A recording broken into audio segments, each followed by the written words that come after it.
Ready, start. Pandit Ji's thoughts had a pronounced scientific outlook. Full stop. He promoted the scientific temper while working and unceasingly for industrial revolution. Full stop. This is part of our history. Full stop. We have only to look around us and see the giant projects which he conceived, planned, and implemented to bring prosperity not only to his generation but for generations to come. Full stop. He described these great enterprises as modern temples.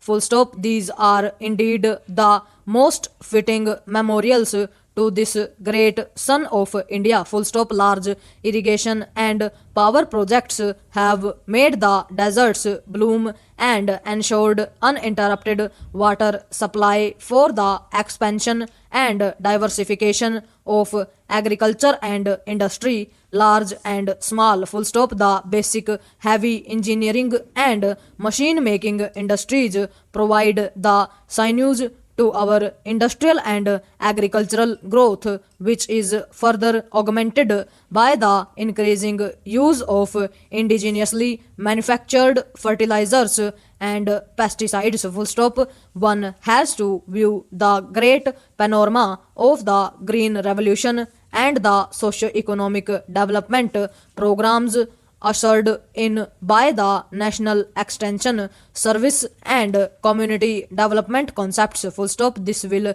convey an idea of Pandit Ji all comprehending mind, his faith in his people, and his compassion and concern for the welfare of future generations. Full stop. As one stands and contemplates these enormous modern temples, one cannot but be lost in admiration for this far-seeing architect of our nationhood. Full stop. Para. Pandit Ji's secularism was related to Gandhiji's realization of the universality of all religions. Full stop. He made his own discoveries during his extensive travels within and outside the country. Full stop. His keen appreciation of our variegated culture and the ancient heritage of this great country led him to believe that while no one can or should live in the past,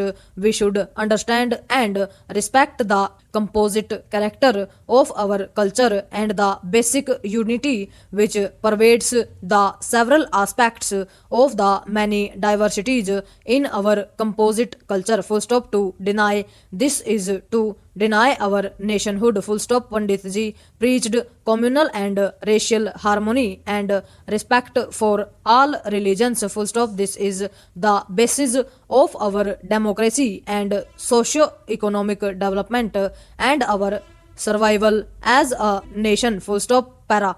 Pandit Ji's contribution to the democratic process in this country shines like a beacon. Full stop. He was a Democrat and believed that democracy is the only way of life and progress. Full stop. His speeches in the Constituent Assembly on freedom and objectives of freedom, especially on social and economic matters, resounded throughout the free world, bringing hope and cheer to many. Full stop. A sharp legal mind helped him in giving us a constitution. Full stop. Para. Pandit Ji was a parliamentarian par excellence and had great respect for parliament and other democratic institutions which he regarded as the instruments of the people's will. Full stop.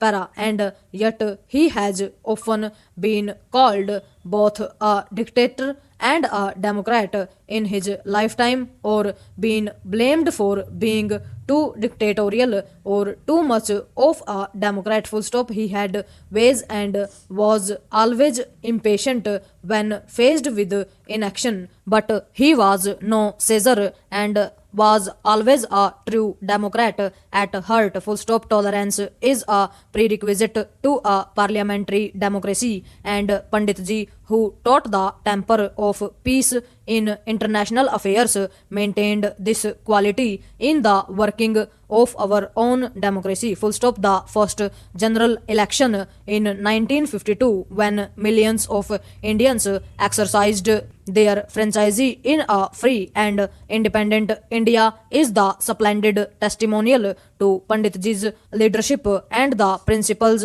he preached of tolerance, fair play, and personal freedom. Full stop. His unfaltering vision guided us in three general elections and gave us the confidence that we could run our own affairs. Full stop. This spirit was carried by Nehru to the villages, to the people at large, for he believed not only in democracy at the national level but in democratic decentralization. Full stop. Panditji taught us how to think and act democratically. Full stop. With the sixth general election approaching, we need to remind ourselves that we have a great example to follow and even greater example to set in a part of the world where the democratic process is currently under severe strain. Full stop. Para. Panditji was not a rigid socialist but a practical socialist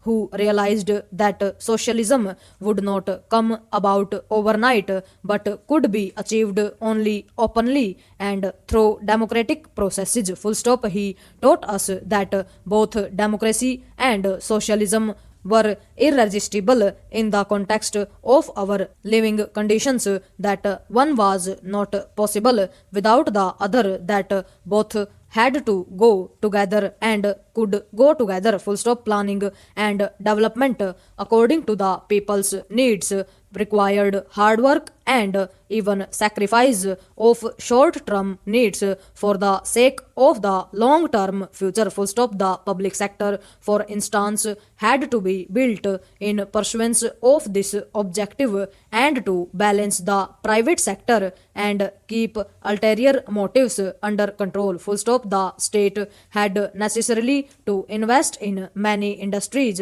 in which large-scale private investment on such a scale was not forthcoming or even possible, particularly in science and technology and atomic energy. Full stop. Panditji repeatedly stressed the importance of large-scale, medium and small industries reaching down to the village and cottage level. Full stop. He perceived that these were complementary to each other and that the basic heavy industries were necessary for the growth and development of industries. Full stop. Overall.